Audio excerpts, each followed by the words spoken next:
Hi everyone, my name is Sabrina Wong, and this is my role as the Secretary of Agriculture in mitigating climate change. The current Secretary of Agriculture is Thomas Vilsack. He serves as the 32nd person in this position. He was originally born in Pennsylvania, but he's now residing in Iowa, and he has worked under the Obama and Biden administration. As the Secretary of Agriculture, it is my duty to oversee the nation's agriculture. In doing so, I'll spearhead the research that the USDA does and communicate that research, news, and policy ideas to the President. I'll work to maintain food quality and make sure it's secure for all populations. I'll support farmers in their work. I'll work to create stable food markets, provide for low-income, underserved communities, and manage the Supplemental Nutrition Assistance Program as well as food stamps. Despite being one of the hardest hit sectors, society's efforts to create a carbon-neutral economy can start with agriculture. According to the U.S. Environmental Protection Agency, known as the EPA, agriculture contributes to 11% of all greenhouse gas emissions. The Secretary of Agriculture may work to reduce livestock emissions, cut down fertilizer emissions, and foster better land management. To begin, livestock emissions can be decreased through better digestion and manure management. Ruminant livestock, which are hoofed herbivores that chew on cud, have microbes in their rumen called methanogens. When they consume and digest plant material, the feed undergoes enteric fermentation. Methanogens create methane as a byproduct of this fermentation process, which is then belched out by the animals into the atmosphere.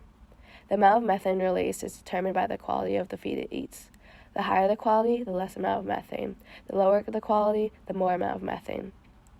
By improving the quality of animal feed, we can reduce methane emissions.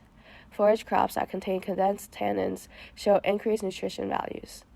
Condensed tannins are proanthocyanins, a class of polyphenols, which are a type of compound found in many plant species. They act as secondary metabolites and can bind to proteins. By binding to proteins, they speed up enzymatic activity and allow soluble proteins that exhibit low rumen degradability to enter the small intestine. These proteins stay in ruminant rumens for longer, which in turn reduces the amount of methane released when they burp. In addition to methane emissions from livestock belching, there are abundant amounts of methane, nitrous oxide, and carbon dioxide released from manure, either in the form of feces or urine. Despite being nutrient-heavy and working as an excellent fertilizer to improve soil health, the costs outweigh the benefits. 55 to 90% of the nitrogen and phosphorus content found in animal feed is excreted as waste. Some of this waste can flow into rivers and result in eutrophication and algal blooms, which depletes oxygen stores and produces toxic nitric oxide. The high nitrogen content in animal manure can form ammonia when manure decomposes. When ammonia is introduced to water, it can either be stored as liquid ammonium or gaseous ammonia. To prevent this, it is crucial that the soil livestock graze on is not too wet. Additionally, soil needs to be properly aerated. Aeration is the process of circulating air through soil to supply it with oxygen. The presence of oxygen can form aerobic bacteria, which provides many benefits for agriculture. Oxygen can also reduce ammonia gas emissions and allow for oxidation of ammonia into nitrate, a process known as nitrification.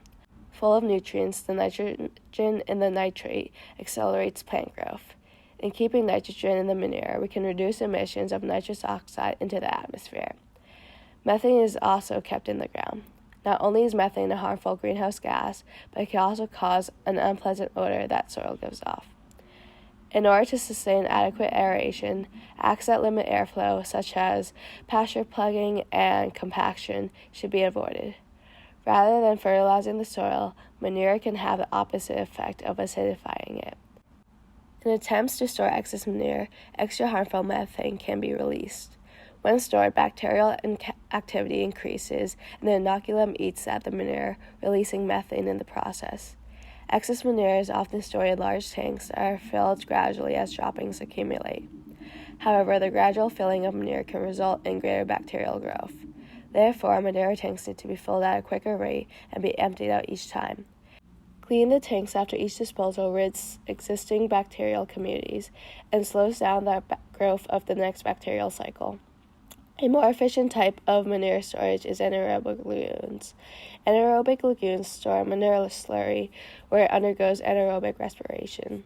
From this, sedimentation occurs where solid manure separates from liquid manure.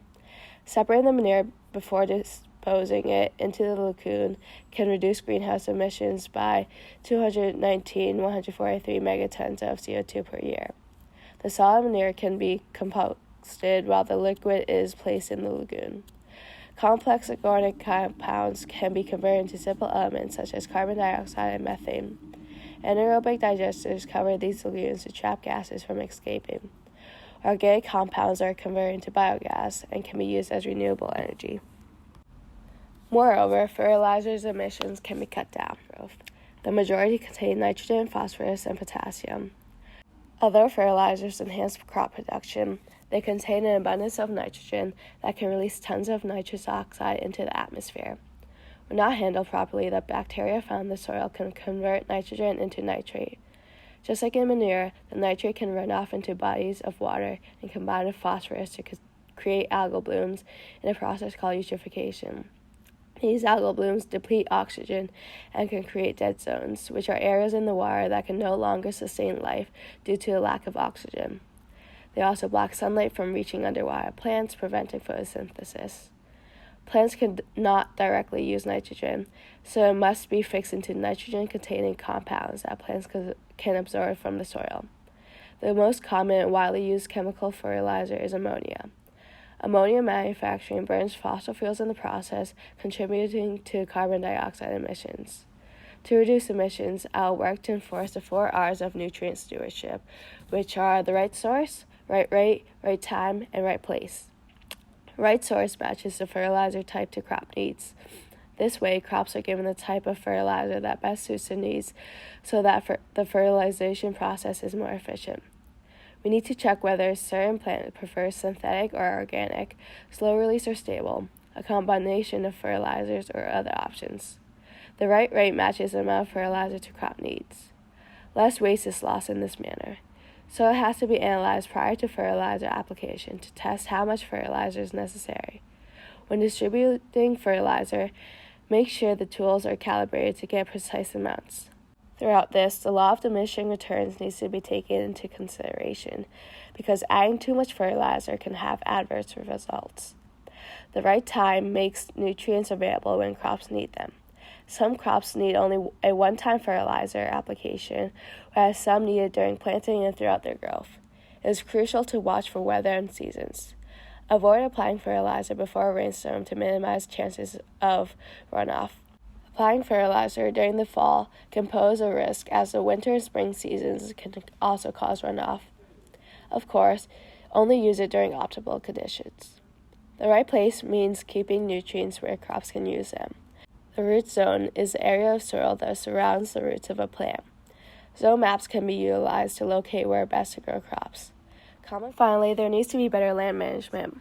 Making available more land for agricultural processes can reap more negative effects than positive from farming. Brazil's deforestation is a clear example.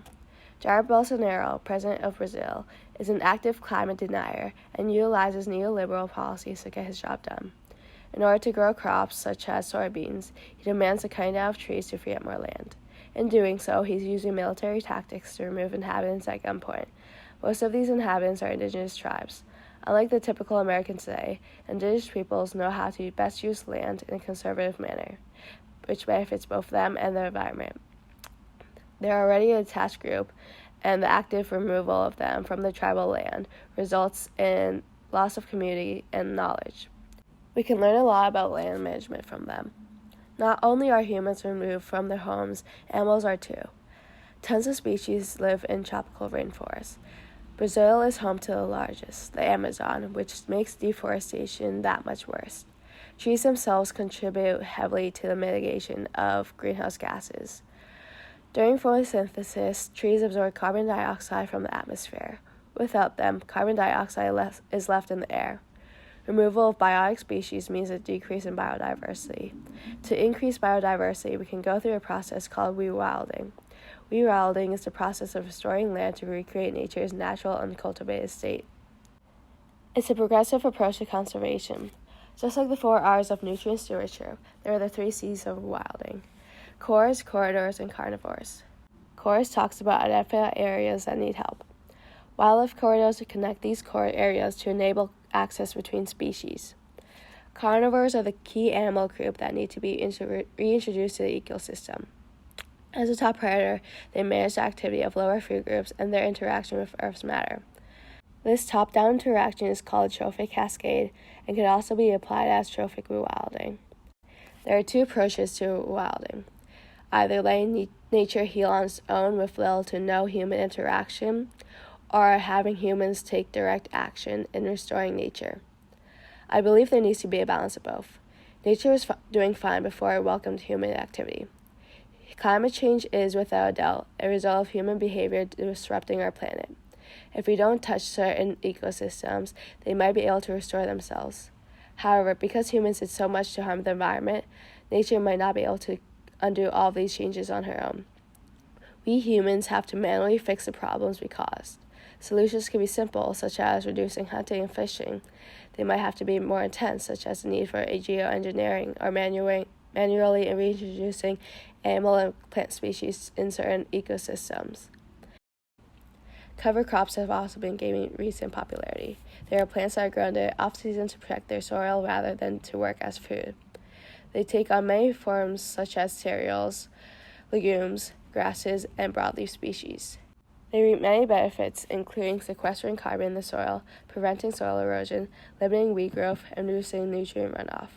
Because cover crops are able to maintain soil health, crop yield increases. Cover crops are a fairly new strategy that has not been adopted by many farmers yet. Given the wide variety of cover crops, some are more specialized for certain environments than others. They need to do more research and trial and error to figure out what works best. It is my duty to encourage the USDA to conduct this research and have more farmers experiment with crop varieties. With many of the same benefits as cover crops, crop rotation is essential to successful farming. Crop rotation is a cycle of growing different crops on the same piece of land based on growing seasons. This advances biodiversity and promotes soil quality. Nutrients aren't depleted as quickly as different crops require different nutrients. Rather than having to apply synthetic fertilizers, nutrients are naturally restored when they are not taken up. This reduces emissions of the nitrogen found in synthetic fertilizers and from eutrophication. Weeds and pests will not accumulate as quickly because, just like nutrients, they are highly specialized. It is also crucial to make use of nature's land as it is. For example, in Mexico, they employ chinapas, which are islands they build in lakes for agriculture. This way, there is less demand for artificial fertilizers, as the water automatically provides the moisture and nutrients. It also doesn't require mass destruction of land. While this won't completely preserve lands, it will definitely conserve it. One of the most important steps of land management is tilling. Tilling is the process of turning over the top layer of soil, typically with a plow, to cultivate it for the planting of a new crop. While it does aerate the soil and keep the soil fresh, greenhouse gases such as carbon dioxide, nitrous oxide, and methane are released in the process. It can also erode soil and cause nutrient runoff. Many farmers are working towards conservation tilling, which is reduced tilling that leaves at least 30% of the land still covered in crop residue. No-till farming, a category of conservation tillage that completely eradicates tillage, is better for farmers and for the environment. Plowing requires input of human energy and takes time. Fossil fuels are burned by plowing machinery such as tractors. With no-till farming, farmers can directly plant their new crops on the soil left from the previous harvest, which reduces fossil fuel emissions. Carbon is sequestered, soil health improves, and more money is saved. Genetically modified crops and synthetic technologies can reduce the need for tillage. GM crops are typically found as herbicide-tolerant and insecticide-resistant crops. They are lab-grown crops that are manipulated to become resistant to these chemicals. Not only does this reduce the need for fertilizers and pesticides, which reduces nutrient runoff and eutrophication, but it also reduces the need for soil tillage, as GM crops aren't as dependent on soil quality. So despite these fairly broad areas of target, I have clear lists of specific steps that I'll take as the Secretary of Agriculture in terms of livestock, fertilizer, and land management. Agriculture provides the basis of food sustainability and human life, but its effect on climate is quickly becoming more detrimental to the fate of the human race. Rather than focusing on profits from food production, I will focus on the act of agriculture itself and how I and the USDA and farmers can work to make it more environmentally friendly. We are at the forefront of climate change, clearly seeing its effects on crop production. If the climate crisis is not mitigated, we will either die of extreme heat, excessive greenhouse gases, or lack of food. Either way, climate change hurts us all. When agriculture contributes to approximately a tenth of all greenhouse gas emissions, it's crucial that the agriculture sector takes a lead in combating this crisis. Although I do not have the power to create policy, I will abide by a produce and protect framework when it comes to managing the sector. I'll encourage ongoing production of research in advancing technologies and increasing crop productivity. In doing so, I'll protect farmers in rural communities by providing support systems and subsidies to those who are making efforts towards a carbon-neutral economy. The climate is changing, and agriculture must fight against it. Thank you.